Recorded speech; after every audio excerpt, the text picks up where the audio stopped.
Население устало. За время пандемии коронавируса в России умерло более 1 миллиона человек.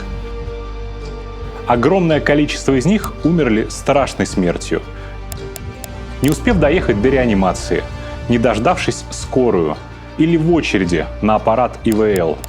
Причины их смерти скрывали, ставили ложные диагнозы, рисовали статистику. Миллионы людей потеряли работу, обанкротились, закрылись бизнесы.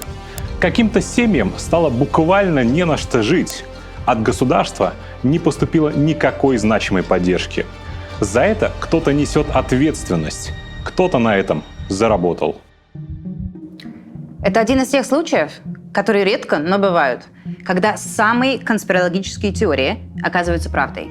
Теории заговора, которые кажутся просто безумием, оказываются достаточно точным описанием того, что происходит на самом деле.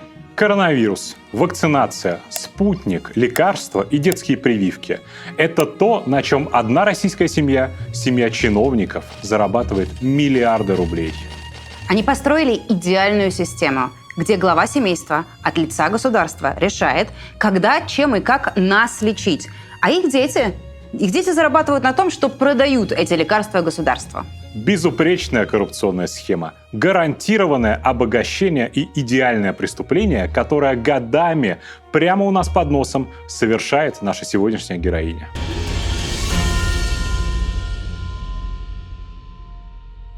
Татьяна Голикова, вице-премьер правительства, бывшая министр здравоохранения, начальница оперативного штаба по борьбе с коронавирусом, главное лицо борьбы с коронавирусом, да и вообще всей медицины в России. Просьба эти ограничительные меры принять с соблюдением всех мер санитарно-эпидемиологического благополучия. Каждый день в стране рождается 3,5 тысячи человек. Каждую минуту, вот прямо сейчас, 3 младенца появилось на свет. С самых первых минут жизни они попадают в сложную систему медицинского и социального сопровождения. Их осматривают, лечат, если нужно, ставят прививки от дифтерии, коклюша, столбняка, полиомиелита. И на этом зарабатывает Голикова. Еще раз хочу обратиться к вам. Прививайтесь, поскольку это является залогом сохранения и вашей жизни, и жизни ваших близких. Каждый день, к несчастью, кто-то заболевает. Сердечно-сосудистые заболевания, онкология. Этих людей лечат. И на этом зарабатывает семья вице-премьера Голиковой. По данным Всемирной организации здравоохранения, Россия занимает 1-е место в Европе по количеству новых случаев заболевания ВИЧ. Это настоящая эпидемия. Каждый год положительный ВИЧ-статус находит у 70 тысяч человек. Их надо лечить всю жизнь. И на этом зарабатывает Голикова. На самом деле не все так трагично. Ну и, конечно же, коронавирус. Почему в России так и не появилось вакцин, которыми пользуется весь мир? Почему, несмотря на миллионы смертей и недоверие к спутнику, в Россию так и не пустили иностранные вакцины? Все просто. Потому что на спутнике тоже зарабатывает семья Голиковой. Зарабатывать столько, что они могут позволить себе жить, как самые богатые люди в мире. Наверное, это связано с тем, что я достаточно много лет работаю во власти. Летать на частных самолетах тогда, когда для вас границы закрыты. Кататься на яхтах, иметь дорогие хобби и скупать виллы в самых красивых местах Европы, где они уже много лет тратят свои деньги. И пока, несмотря на войну, им ничего не мешает продолжать это делать.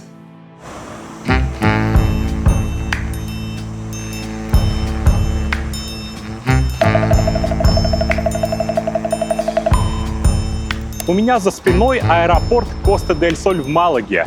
И это очень хорошо знакомое место для наших героев, потому что это стоянка частных самолетов.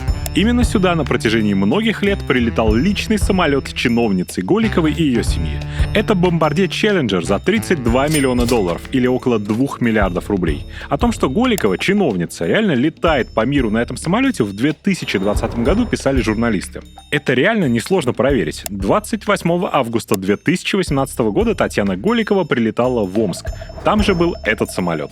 Через год, в июле 2019 года, самолет отправляется в Мурманск. Это Голикова прилетела осматривать онкологический диспансер. Самолет, естественно, тоже в Мурманске.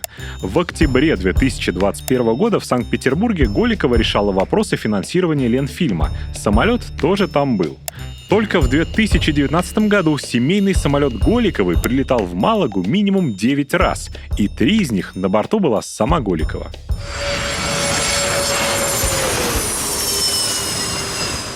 Мы знаем, что многих из вас, кто давно смотрит наши расследования, уже сложно удивить самолетом за 2 миллиарда рублей. Но степень лицемерия.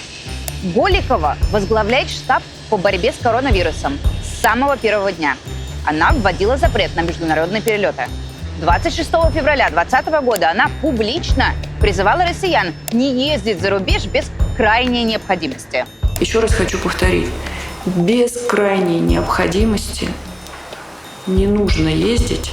Оставайтесь дома. Дом спокойнее и надежнее. И мы вам поможем, если что. Через 2 дня после этих слов самолет семьи Голиковой прилетает сюда, в Малагу. Очевидно, по крайней необходимости. В марте 2020 года, когда в Италии бушевал коронавирус, через месяц после того, как Голикова попросила россиян вообще туда не ездить, ее самолет побывал в итальянских Пизе и Гроссетто. И так весь год. Нам говорят сидеть дома, а сами то в Эмираты, то на Сардинию, то на Кипр, или в Турцию, или во Францию. Оставайтесь дома. Дом спокойнее. Сюда, в Испанию, так дорогую сердцу Татьяны Голиковой, мы еще вернемся. Именно здесь хранится главная тайна ее семьи. А пока давайте знакомиться с нашей героиней поближе.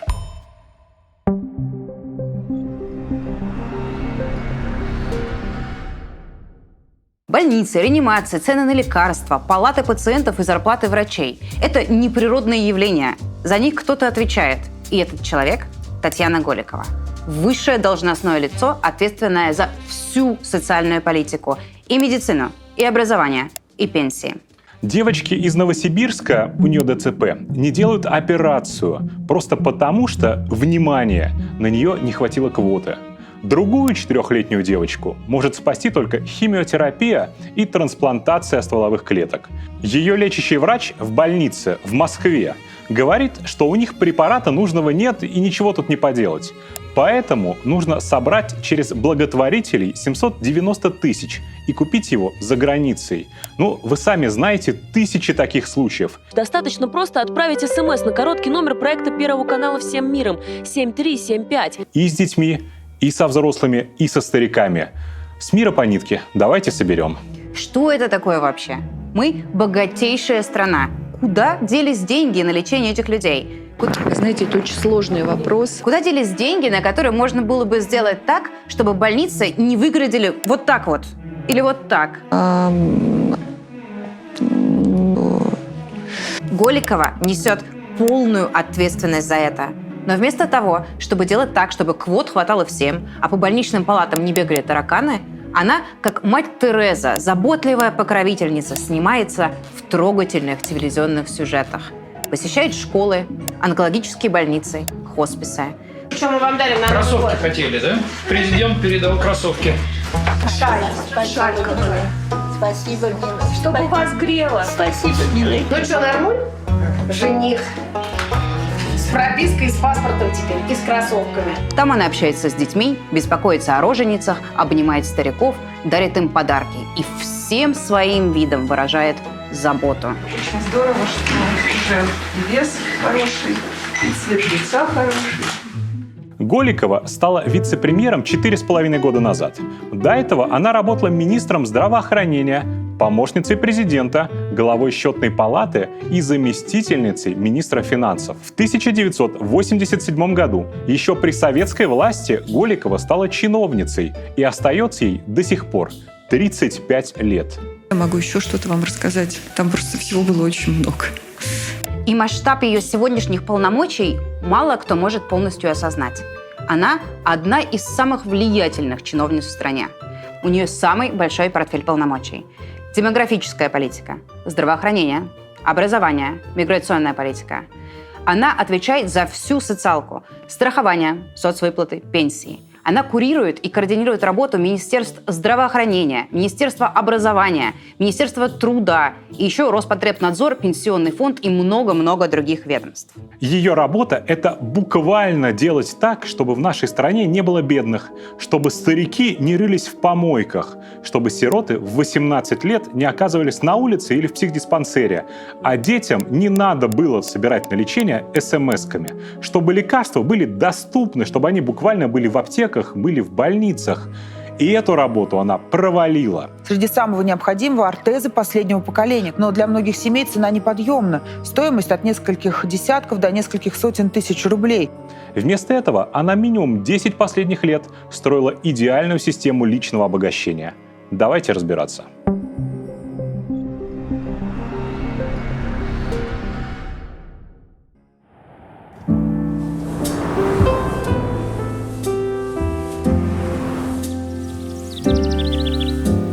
Что это за великолепие? Что за прекрасная фазенда? Кто разбил эти прекрасные сады и выкопал искусственные водоемы? И кто, в конце концов, поставил на крышу статуи коров? Именно тут, в ближайшем Подмосковье, в доме площадью 1800 квадратных метров живет Татьяна Голикова, чиновница, отвечающая за наше с вами социальное благополучие. Работа Голиковой заключается в том, чтобы найти дополнительную 1000 рублей в год для пенсионера. Но с деньгами для пенсионеров у нее получается не очень хорошо. Зато вот получилось найти себе 500 000 000 рублей на вот этот роскошный дом. И на каскадные пруды с водопадами тоже получилось наскрести. И на вот этот гараж и дом прислуги площадью 430 квадратных метров. И даже вот на эту интересную скульптуру перед парадной лестницей, запряженного тележкой ослика, она деньги тоже нашла. Этот ослик, видимо, символизирует тяжелую многолетнюю работу Голиковой на госслужбе. Благоустроенный участок и огромный дом — это не все, что делает это место таким дорогим. За этими высокими деревьями, ограждающими дом от посторонних взглядов, мы видим собственный выход к реке с пирсом. Полнейшая благодать. Странно, конечно. Госслужба всю жизнь и такая вот дача. Вопросы же должны возникать. И Голикова заранее придумала, что ответить всем возмущенным ее роскошной жизнью. Формально-то дом, оказывается, не ее, а мужа, Виктора Христенко. Но и здесь есть проблема. Виктор Христенко ведь тоже чиновник. Христенко и Голикова поженились в 2003 году. Он на тот момент был зампредом правительства, а она — первым заместителем министра финансов. Христенко вскоре стал министром промышленности и оставался в этой должности до января 2012 года. Ровно тогда они в этот дом и заселились. Сначала они это скрывали, и понятно почему. Их суммарный годовой доход тогда был в районе 10 миллионов рублей. Дом оформили на офшоры, а чиновники его якобы арендовали. В 2014 году Алексей Навальный опубликовал расследование об этом, а в 2016 году, в доказательство нашей правоты, дом переписали лично на Христенко. Но офшорами наши герои пользоваться не перестали и продолжают скупать недвижимость. Правда, теперь за границей.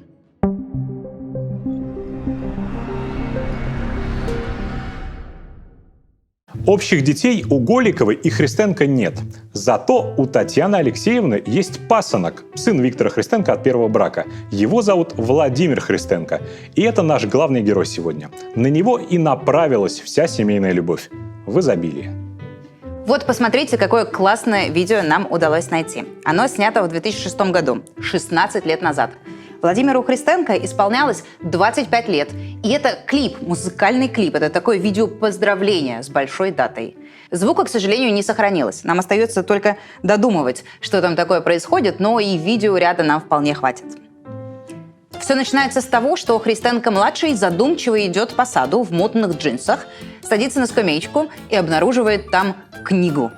Она называется «Рельсы, трубы, провода». Автор Виктор Христенко – это его папа.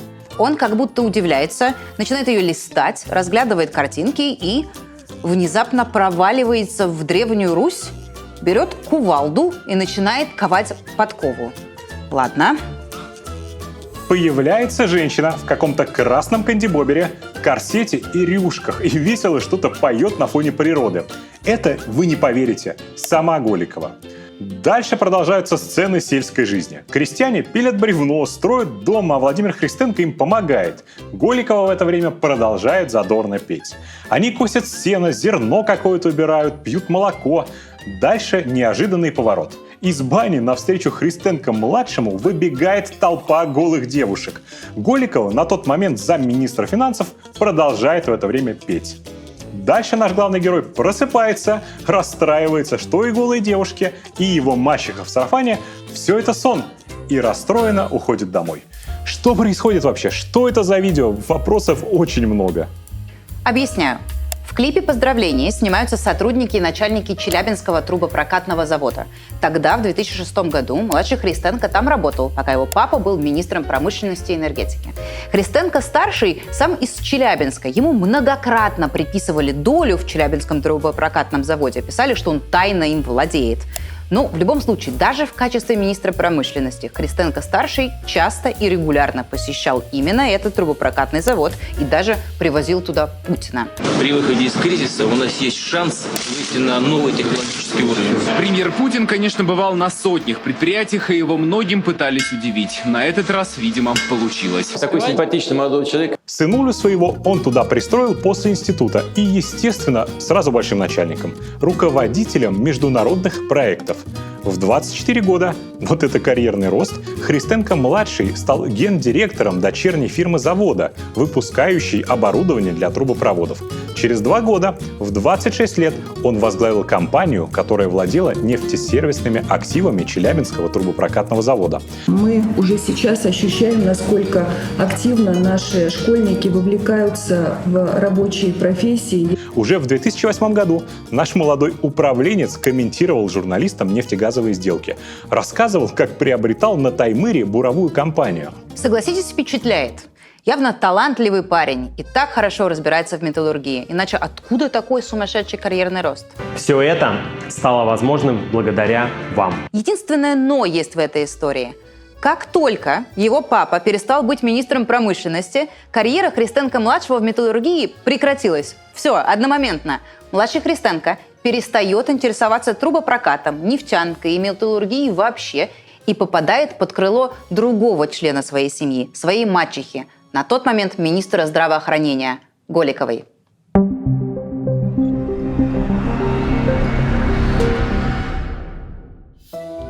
Такой вот поворот судьбы. 2011 год. Голиковский любимый 29-летний пасынок, которому она снимает музыкальные клипы, решает вложиться в фармацевтические нанотехнологии, в производство лекарств, компанию «Нанолек».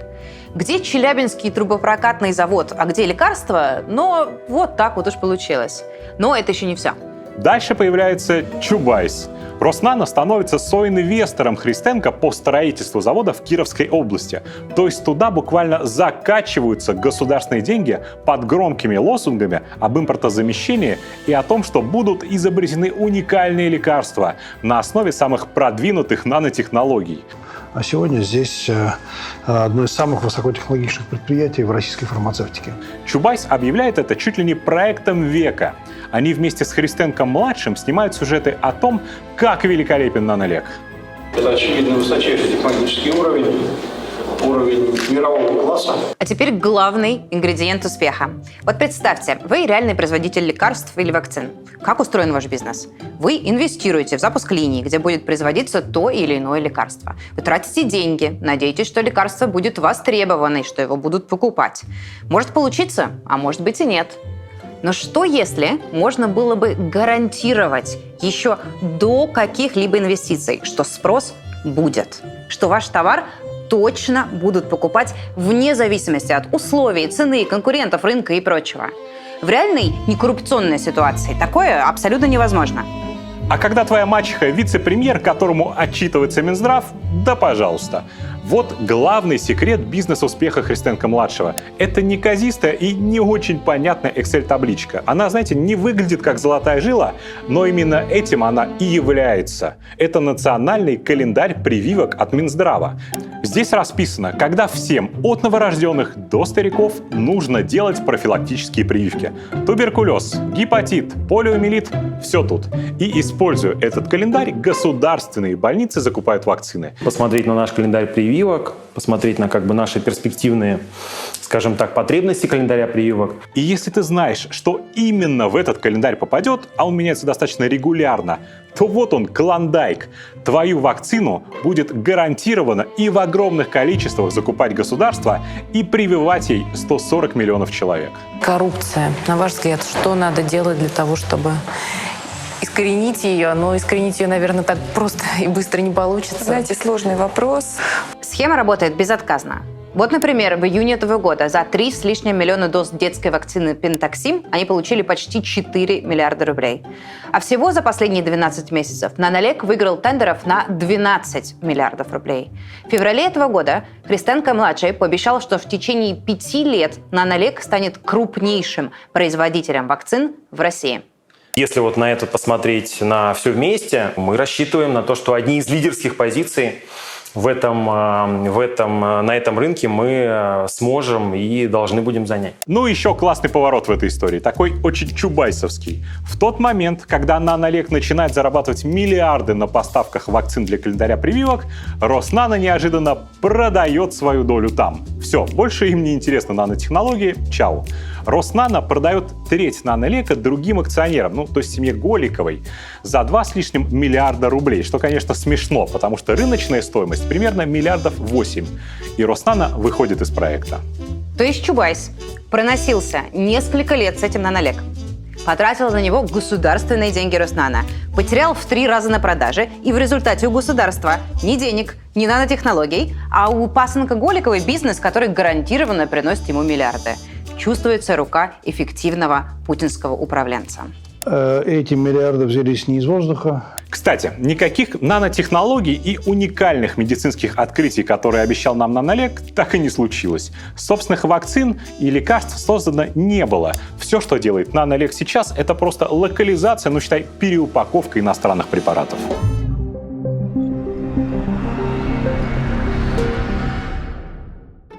История Нанолека нам важна не просто для того, чтобы показать, насколько сильно пасынок Голиковой присосался к российскому бюджету, но еще и потому, что благодаря этой фирме мы можем понять, как именно это семейство прячет свой многомиллиардный бизнес и найти много чего еще более впечатляющего.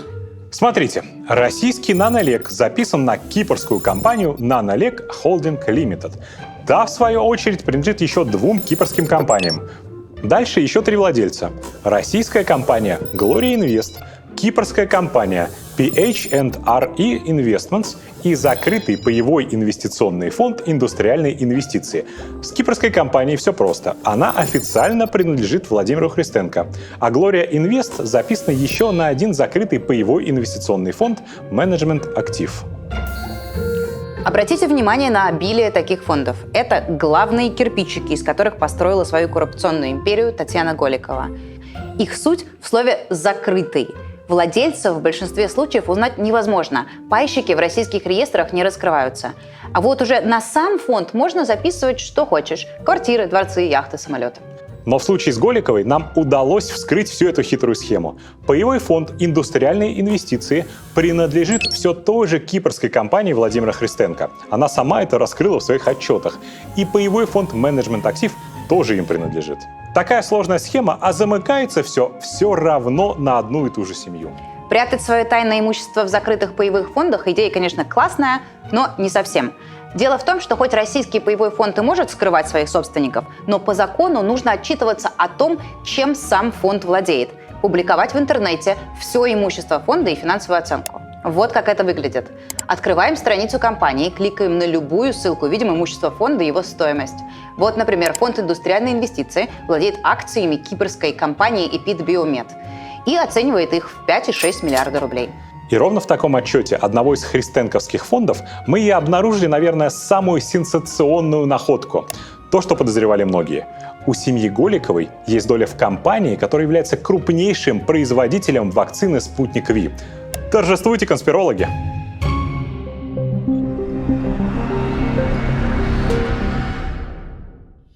Перенесемся во Владимирскую область, Петушинский район. Вот здесь исправительная колония номер 2, город Покров, где первый год своего заключения отсидел Навальный. А вот тут, всего в 7 километрах, находится место гораздо более приятное и нарядное. Это здание компании «Генериум», которая разрабатывает и производит медицинские препараты. Огромная территория, 15 тысяч квадратных метров производственных площадей, более 1000 сотрудников. Это делает «Генериум» одной из крупнейших фармкомпаний в России. Особенно удачные времена для компании настали в 2020 году. Ее чистая прибыль подскочила с 10 до 65 миллиардов рублей. Это немногим меньше, чем бюджет всей Владимирской области. Секрет такого фантастического успеха прост. В России шла массовая вакцинация от коронавируса, а Генериум стал крупнейшим производителем вакцины «Спутник Ви». За год они произвели от 200 до 300 миллионов доз «Спутника». Они разработали назальную вакцину и продавали тесты. И, как мы выяснили, у пасынка Голиковой есть опцион на 8 с лишним процентов этой фирмы. Это значит, что он может в любой момент переоформить эту долю на себя, ну или продать почти за 5 миллиардов рублей. Во столько эти акции оцениваются. Другим крупнейшим акционером этой фирмы является Виктор Харитонин, владелец фармацевтических гигантов Фармстандарт и Отис Фарм. Они производят в том числе Арбидол. Помните такое старое прозвище Голиковой – мадам Арбидол? Она его получила за бессовестное лоббирование этого псевдомедицинского препарата, реальных доказательств эффективности которого просто не существует. Мы сможем поставить на Украину на следующей неделе 200 тысяч упаковок Арбидола. Голикову не то что подозревали в связях с Фармстандартом. Голику даже расследовали в Госдуме. Но тогда представитель президента заявил: нет, мы все проверили, Голикова и Арбидол никак не связаны. А вот мы доказали, они связаны. Еще как. Семья вице-премьера Голиковой, отвечающей за здравоохранение, ведет совместный бизнес с одним из крупнейших производителей лекарств в стране, в том числе Арбидола. И с ним же, с Харитониным, у Христенко-младшего есть бизнес в Казахстане. Ему принадлежит 12,5% компании Neotech Farm. Эта компания владеет Карагандинским фармацевтическим комплексом, который монопольно производит в Казахстане «Спутник Ви» и «Спутник Лайт». Ну и Арбидолом торгует, естественно.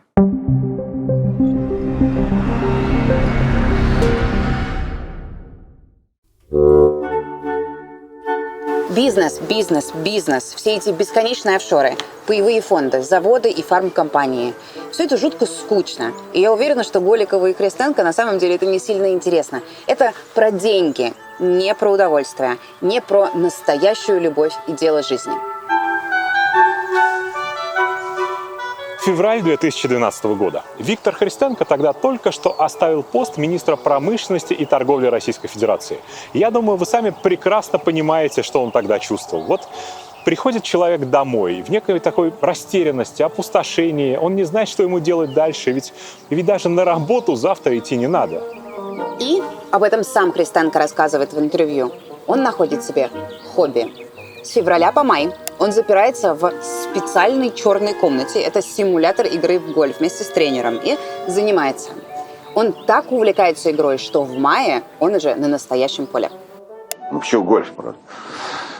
Ну потому что это самый универсальный вид спорта. Самый демократичный, самый экологичный, самый как семейный, не знаю, самый какой хотите.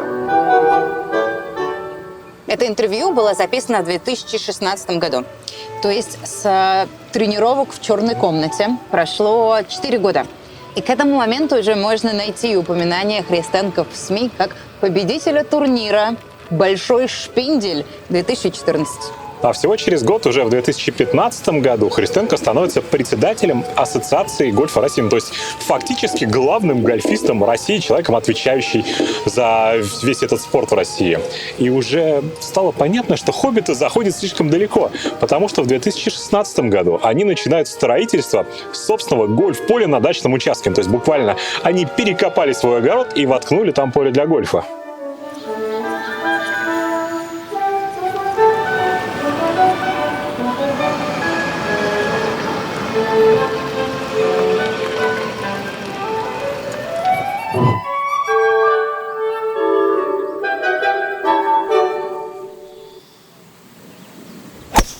Проходит год, и хобби превращается не в какую-то профессиональную карьеру или чемпионство. Хобби превращается в бизнес. В декабре 2017 года Христенко через свои компании скупает сразу 3 гольф-клуба в России.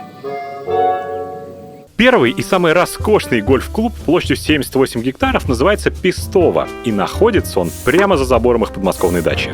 Гольф-клуб «Пестово» состоит из 18-луночного поля протяженностью 6685 метров. Здесь же в клубе построены жилые дома и апартаменты, конно-спортивный центр и яхт-клуб. И, конечно, сам огромный клубный дом. Сами себя они называют уголком викторианской Англии в обществе элитарного круга. Если у вас возникнет мысль побывать там, имейте в виду, это закрытое место, туда так просто с улицы абонемент не купить. Членство там, как написано у них на сайте, это пожизненная привилегия. Стоит привилегия, кстати говоря, от 2,5 миллионов рублей. Есть и другой гольф-клуб, он более демократичный. Называется Forest Hills, и годовое членство здесь стоит 200 тысяч рублей и доступно каждому, кто готов заплатить столько денег. Клуб находится в Дмитровском районе Московской области, в 1,5 часах езды от центра Москвы. Его площадь составляет 42 гектара. Тут есть гольф-центр в стиле шале с рестораном, с раздевалками, душевыми и прокатом. И третий российский клуб находится не в Московской области, а под Санкт-Петербургом. Называется он «Гольф-клуб Петергоф». Это единственное соответствующее мировым стандартам 18-луночное поле в черте Санкт-Петербурга. Сами хозяева называют гольф-поле харизматичным, что бы это ни значило. На самом деле этот клуб самый скромный из всех. Тут нет домов в викторианском стиле, как в Пестово. Ресторан представляет из себя шатер. Остальные здания выглядят временными постройками. Но земли здесь очень много. 86 гектаров. Это больше, чем в остальных клубах. И земля эта реально драгоценная. Клуб не просто так назвали Петергоф.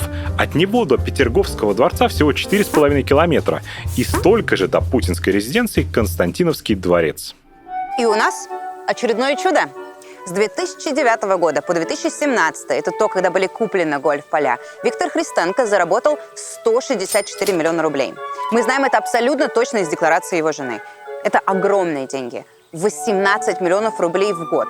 1,5 миллиона рублей в месяц. И хватит на то, чтобы купить отличный дом или даже иногда, может быть, летать на частном арендованном джете в отпуск.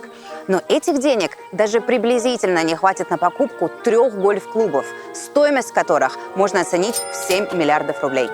Вот так чиновник Христенко как бы переизобретает себя. Это тебе не госслужба какая-то и не скучные чиновничьи кабинеты. Вот она, настоящая жизнь. Великолепный, дорогой спорт, который открывает двери в любое общество и позволяет жить красивой, размеренной жизнью. Челябинская металлургия, трубопрокат, Министерство промышленности. Да бросьте все это. Он теперь изысканный джентльмен, занимается развитием гольфа в России, строит гольф-поля с уголком викторианской Англии.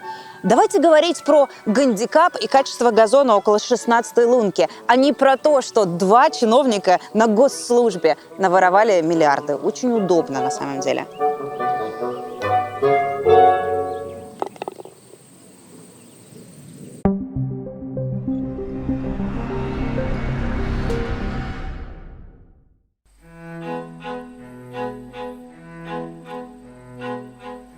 Несмотря на то, что гольф-поля в Московской области и под Питером, такие классные и красивые, у них все-таки есть один огромный недостаток. Большую часть года на них лежит снег. Но наш предприимчивый гольфист Христенко придумал, как решить эту проблему.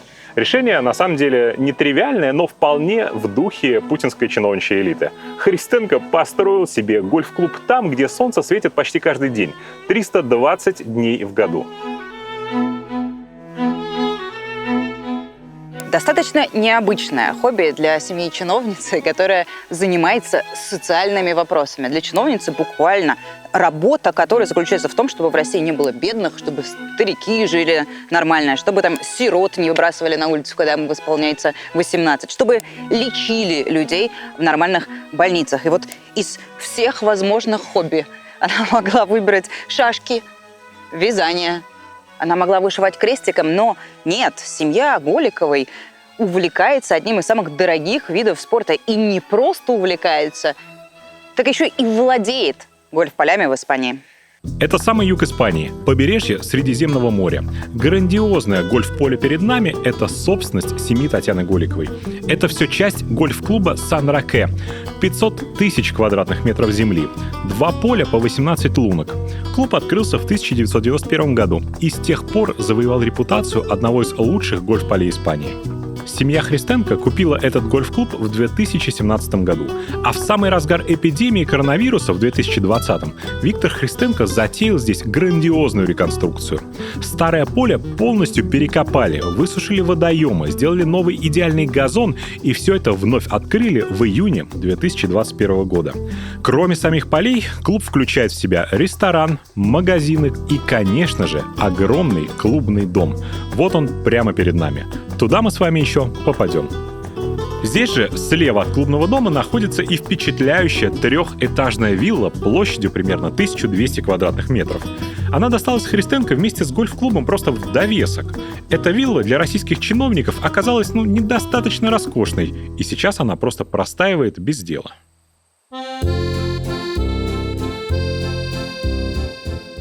И когда в 2019 году испанские СМИ написали о том, что российский, цитирую, магнат Виктор Христенко покупает гольф-клуб в Испании, это, конечно, выглядело абсолютно абсурдным и нереалистичным. Для них он магнат, понимаешь? Здесь-то в Испании не понимают разницу между олигархом и государственным чиновником.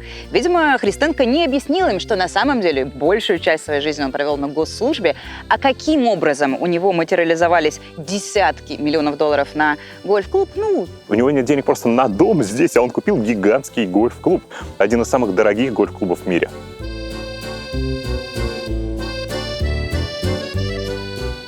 Просто чтобы вы понимали масштаб, здесь нужна перспектива. Гольф-бизнес Голикова и Христенко в Испании оценивается в 40 миллионов евро. Не их личная недвижимость, не их дачи и не их виллы. Просто поля и инфраструктура, которая есть вокруг них. В переводе на рубли это почти 3 миллиарда рублей на момент покупки. То есть это в 3 раза больше, чем второй по величине город России Санкт-Петербург потратил на ремонт всех роддомов и больниц в 2021 году. Вот еще что интересно. В семье Голиковой растет 3-е поколение гольфистов. Внучке Христенко всего 12 лет, но она уже делает огромные успехи в гольфе. Участвует в соревнованиях в Венеции, в Шотландии и в родном семейном Сан-Роке, который в соцсетях желает ей успехов на соревнованиях. Она вообще тут почти местная. По крайней мере, в своих соцсетях она рассказывает, что живет в Марбее. Это ближайший крупный город к этому месту. Интересно, конечно, 35 лет Голикова вместе с Путиным строит нам Россию стабильную, процветающую, или как они ее называют. Но что у Путина, что у Голиковой, семья почему-то предпочитает жить где угодно, но не в России. Вы не поверите, где мы находимся. Мы дома у 2 чиновников из России, у Татьяны Голиковой и Виктора Христенко. И находимся мы почему-то не в Костромской области и не на Вологодчине, а в городе Марбея, точнее, совсем недалеко от него. И все вокруг меня, все, что вы видите, сейчас немножко темно, но мы покажем позже, это гольф-поля. А сижу я в ресторане, в специальном клубном ресторане, где только что провожали лето. Был такой специальный праздник, где было очень много нарядных лошадей.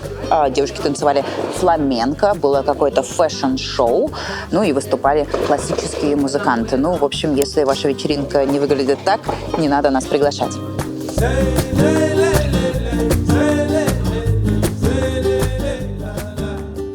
Этот ресторан – это тоже часть гольф-клуба Сан-Роке. Главное здание, где можно поесть и отдохнуть после игры или купить что-то для гольфа в местном магазине.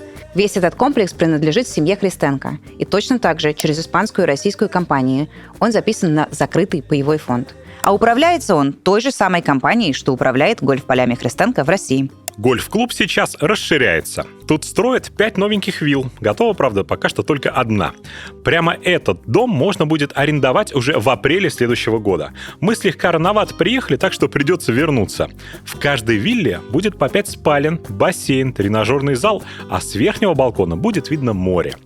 И все это, естественно, прямо у гольф-поля. Выходи да играй. 2000 евро в день и добро пожаловать.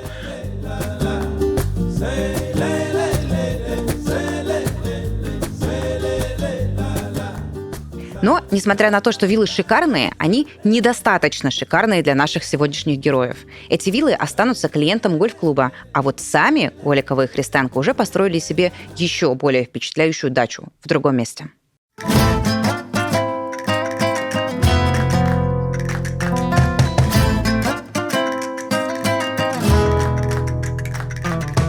Вот он, закрытый жилой поселок. Здесь всего 4 виллы.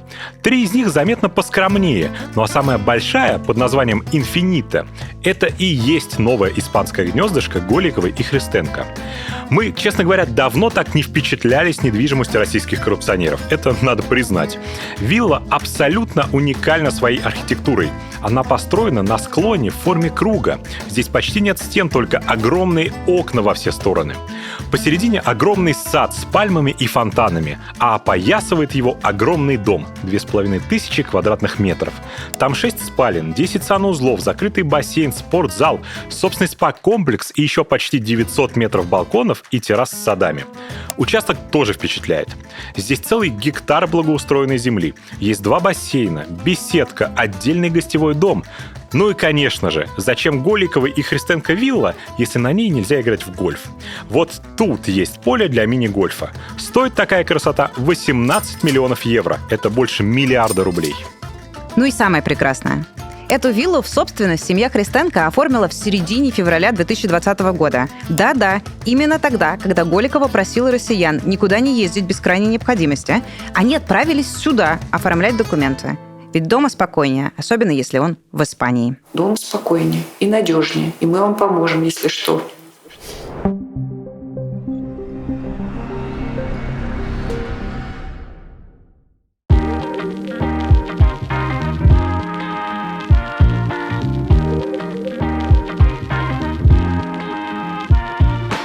Ситуация достаточно необычная, даже странная. Вилла находится в Испании. Чиновники российские. А записана она, не на испанскую или русскую, или какую-нибудь кипрскую фирму, а на португальскую фирму. Если честно, мы такое видим чуть ли не в первый раз. Тем более интересно, что адрес у этой фирмы не какой-то там бизнес-центр, а другая вилла на самом побережье. Мы сейчас с вами перенеслись не только в пространстве в Португалию, но и во времени. Мы прибыли по адресу регистрации фирмы, которая владеет виллой Голиковой и Христенко в Испании. Это небольшая деревушка Фигейра де Гуиншу на берегу Атлантического океана, минут 40 от Лиссабона. За забором ничего особенного не видно. Но там на самом деле находится роскошная вилла с бассейном и собственным именем – Casa da Guincho. Она записана на другую португальскую фирму Evrica Management. Она уже, согласно справке о бенефициарах, принадлежит лично Христенко-младшему.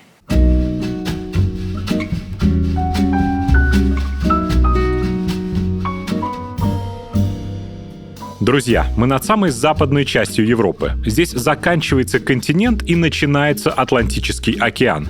Перед нами потрясающей красоты португальское побережье. Горы, скалы и бьющийся о них океан делают это место одним из самых красивых в мире. Где, как не здесь, должна была обзавестись виллой семейка российских чиновников. Пролетим немного вперед к самому роскошному дому во всей деревне. Вот тут, на участке в 4300 квадратных метров, и стоит их вилла. Сразу видно, хозяева заботятся о приватности. Такого высокого забора из зелени, ограждающего дом от посторонних взглядов, тут просто ни у кого больше нет. Бросается в глаза рельеф участка. Он очень холмистый, и в самом низу российские чиновники вырубили в камнях собственный небольшой пруд с мостиком и окружили его пальмами. А вот там располагается вход в какую-то загадочную пещеру. Отличное место, чтобы спрятать там пару сундуков с золотом. Посмотрим главный дом поближе. Его площадь примерно 1100 квадратных метров. Он состоит из 3 этажей, а внутри находится 5 спален с огромными панорамными окнами в пол. Справа от дома расположился 20-метровый бассейн. Даже в отсутствие своих хозяев он наполнен водой и ждет своих гостей. Под бассейном и деревянным настилом укрылось помещение неизвестного назначения. У него 5 окошек и собственный отдельный вход. И к самому главному, что есть в этой вилле. К виду из ее окон. Он потрясающий. Голикова с Христенко могут выйти на балкон, вдохнуть океанский бриз и любоваться скалами, волнами и бесконечной водной гладью. Эта вилла, к нашему нескрываемому удивлению, была куплена аж 10 лет назад. Хозяину, сыну Христенко, тогда был 31 год, а Христенко-старший только что оставил должность министра промышленности и торговли Российской Федерации.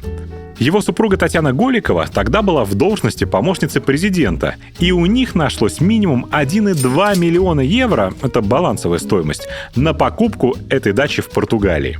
Эта замечательная португальская вилла была куплена 20 декабря 2012 года компанией Владимира Христенко, но покупки на этом не закончились.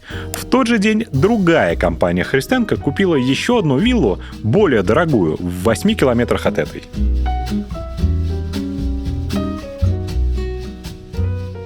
Город, правда, очень туристический. Видим очень много яхт вдоль берега, какой-то плавучий парк аттракционов и, конечно же, великолепный песчаный пляж. Этот город – одно из самых благополучных мест в Португалии. Здесь находится самая дорогая недвижимость в стране.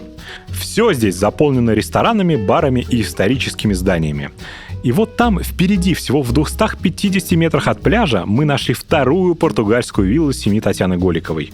Им принадлежит вот эта трехэтажная вилла с бассейном площадью около 800 квадратных метров, состоящая из 5 спален. А стоимость этой роскошной виллы – 3,5 миллиона евро.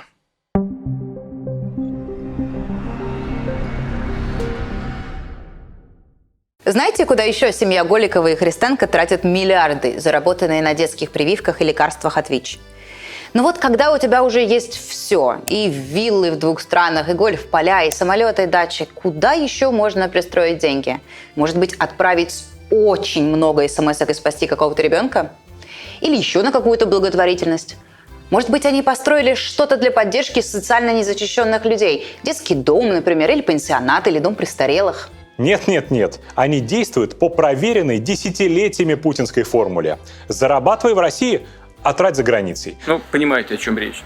Даже если тебе уже некуда девать заграничную недвижимость, все равно покупай.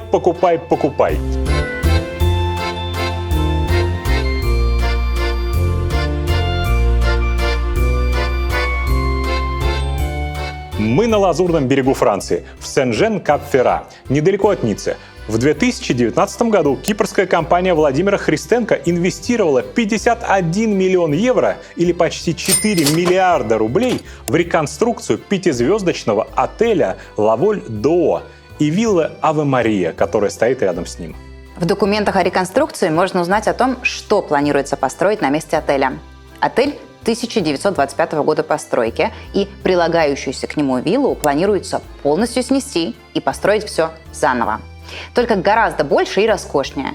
Он вместит 24 роскошных апартамента, оздоровительный и фитнес-центр, магазины и подземную парковку на 72 места. Вот так отель выглядит сейчас, а вот так будет выглядеть после реконструкции. Интерес к гостиничному бизнесу у Голиковой с Христенко не ограничивается только Францией.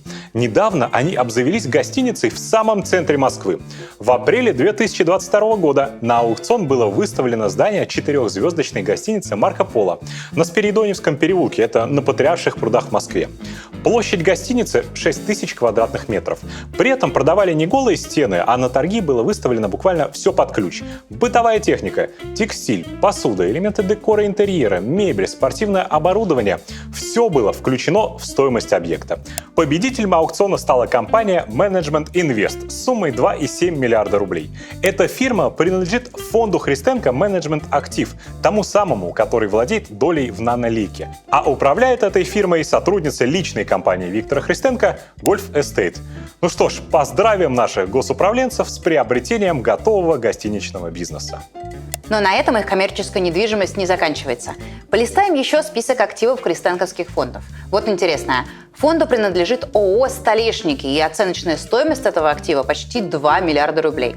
За этой огромной суммой кроется красивое 4-этажное здание в самом центре Москвы, в Столешниковом переулке. Это бывший доходный дом купца Корзинкина 1883 года постройки. Дом в неорусском стиле. Из всего здания площадью 7,5 тысяч квадратных метров компании Христенко принадлежит 6400. Вот так любой желающий может снять у семьи вице-премьера, отвечающего за борьбу с бедностью, офис за 200 тысяч в месяц или торговое помещение за 2 миллиона. Компанию, которая управляет фондами Христенко, тоже посадили сюда. Зато далеко ходить не надо. И еще одну инвестицию сына Христенко обнаружили журналисты в документах кипрского правительства. Это данные о 2500 людей, которые запрашивали кипрское гражданство в обмен на инвестиции. Это стоит больше 2 миллионов евро. Вот заявление Владимира Христенко и его супруги о выдаче им кипрского гражданства. Заявление удовлетворили, и сын Христенко со своей женой успешно стали киприотами.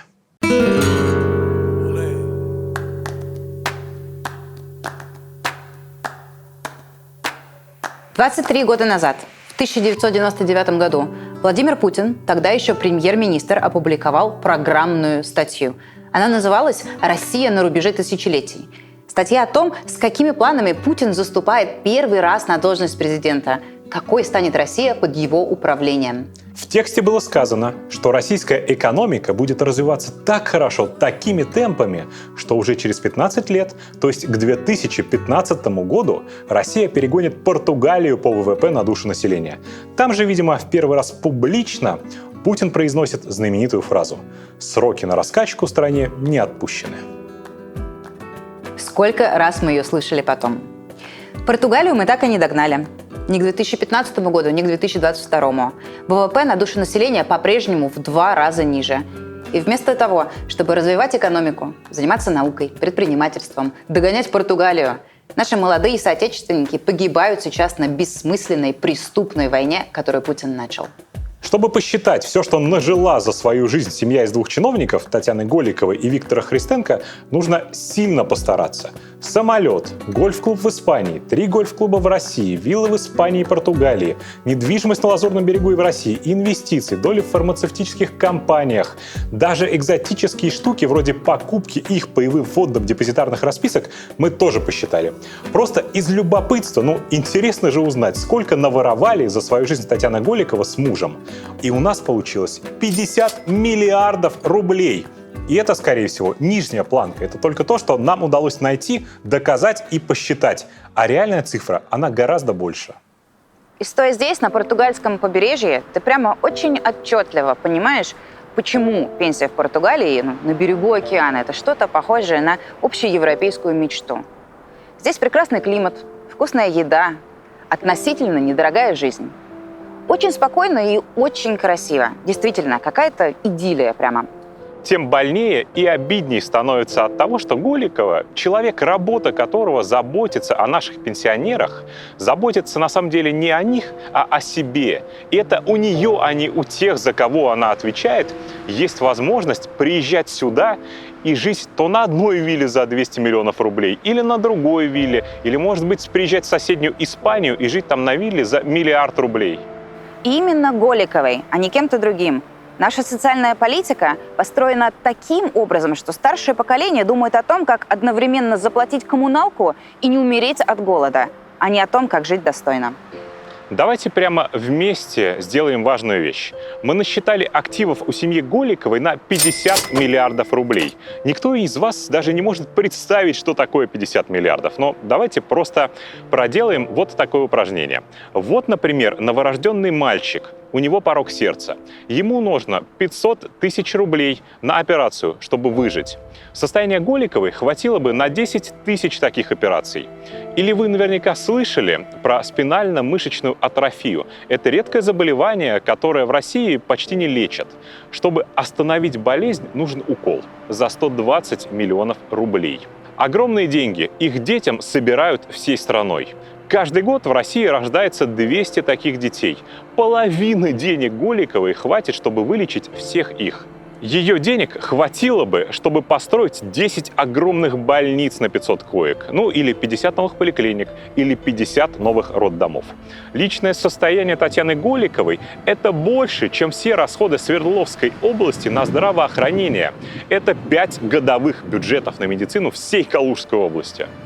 Мы очень не хотим, чтобы это расследование стало просто очередным роликом про проворовавшихся путинских чиновников. Наша героиня – это человек, который годами отвечает за жизни других людей. За то, сколько они проживут, за то, как будет выглядеть их жизнь, за их доходы, за их пенсии, за их старость. Она несет ответственность за ваших родственников и знакомых, которых не вылечили, которым не приехала вовремя скорая, которые не дожили часто десятки лет. Татьяна Голикова провалила свою работу. И теперь мы хотя бы понимаем, чем она была так занята. Она была занята бизнесом своего пасынка, гольф-хобби своего мужа и своей испанско-португальской жизнью. Мы не можем заставить Путина уволить Голикову. Она его верный солдат и бессменный помощник. Но мы очень постараемся сделать так, чтобы преступница Голикова вместе со своей семьей попали под все возможные санкции и лишились всего своего многомиллиардного иностранного имущества. чтобы они никогда больше не смогли отдыхать и лечиться на Западе, чтобы они потеряли свой драгоценный бизнес. Это, к сожалению, ничуть не компенсирует тот ущерб, который Голикова принесла нашей стране, но зато мы с вами можем добиться этого уже сейчас. Мы в Фонде борьбы с коррупцией будем требовать безотлагательного включения Голиковой во все санкционные списки. Ну а вы, пожалуйста, поддерживайте нашу работу. Очень важно, чтобы именно этот ролик увидели все те, чьи интересы якобы защищает вице-премьер Голикова. Чтобы они своими глазами посмотрели на ее испанские дома, на гольф-поля, на самолеты и португальские виллы. Ведь это те деньги, которые украдены у вас. Подписывайтесь на этот канал, здесь говорят правду. Свободу Алексею Навальному.